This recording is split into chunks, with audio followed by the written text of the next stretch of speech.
Bonjour à tous, nous poursuivons avec la 5e Mishnah du 2e Pérec, Mishnahé. À la suite de ce que nous avons vu dans la Mishnah précédente, où on peut manger et boire en dehors de la souka lorsqu'il s'agit d'un petit aliment léger, lorsque c'est moins que le volume d'un œuf de pain ou d'autres aliments. On peut manger en dehors de la souka, malgré tout, nous explique la Gemara, il manque une petite ligne de coordination entre la Mishnah précédente et celle-ci. Et on rajoute que si on veut être plus strict, être mahmir, on a le droit d'être plus strict et de ne rien manger en dehors de la souka. Et ceci n'est pas une marque d'orgueil.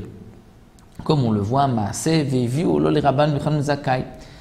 le cas, nous rapporte la Mishnah, où on avait apporté Rabban Yochanan ben Zakkai l'itom et tatafshil, de goûter les aliments, et il a demandé qu'on monte ces aliments à la souka, qu'on les monte, puisque à l'époque les soukotes se trouvaient sur le toit des maisons.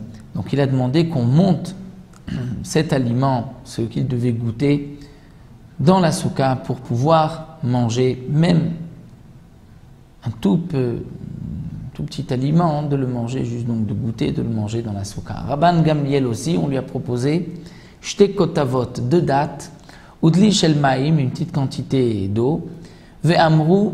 Et ils ont dit, donc là ça se rapporte et sur Rabban Zakkai et sur Rabban Gamliel, ils ont dit à Aloum la souka, montez ceci pour qu'on puisse le consommer dans la souka. Donc nous voyons que ces chachamim étaient mahmirim, étaient plus stricts, ne mangez rien en dehors de la souka, donc ce n'est pas une marque d'orgueil.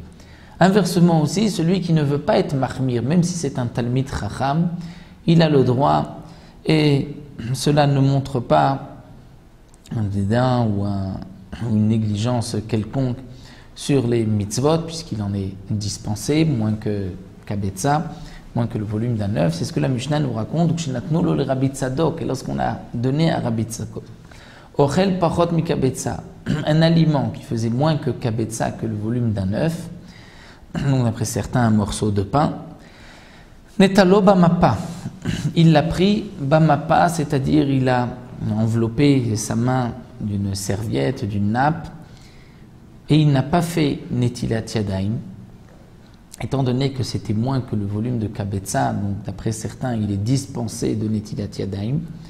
Même ceux qui pensent qu'on doit faire netilat yadayim pour moins que kabetza, que le volume d'un œuf, lorsque c'est plus qu'un kazaït, malgré tout, b'sha'at atrak, dans un moment difficile où on n'a pas le choix, on peut manger moins que le volume d'un œuf de pain sans netilat yadayim, à condition d'envelopper sa main de mappa, c'est-à-dire d'une nappe, d'une serviette. C'est ce qu'a fait Rabbi Tzadok.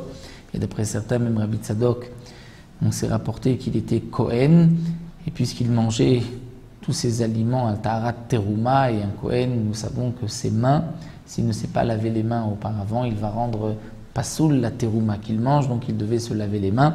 Mais en prenant cette mappa, cette nappe, cette serviette, donc il a pu avoir une dérogation particulière. Et il a mangé cet aliment chutz la souka, en dehors de la souka, puisque c'était moins que kabetza. Et donc nous voyons qu'il n'a pas été mahmir, c'est ce que la Mishnah veut nous enseigner, même que c'était un talmid chacham.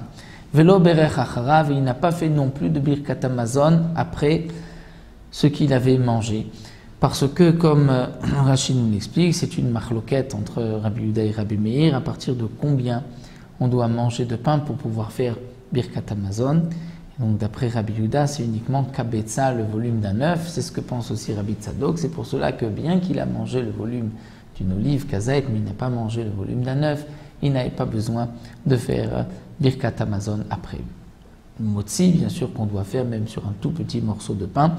Et la halakha, c'est que même sur kazaït, on doit faire birkat hamazon. Mais lui, Rabbi Tzadok pense comme Rabbi Yehuda. Donc la Mishnah nous a appris que bien qu'on peut dans certains cas manger en dehors de la souka, lorsque c'est moins que kabetza ou aliment de la boisson, si on veut être mahmir, on peut être mahmir, ce n'est pas une marque d'orgueil. Et si on ne veut pas être mahmir, on a le droit aussi.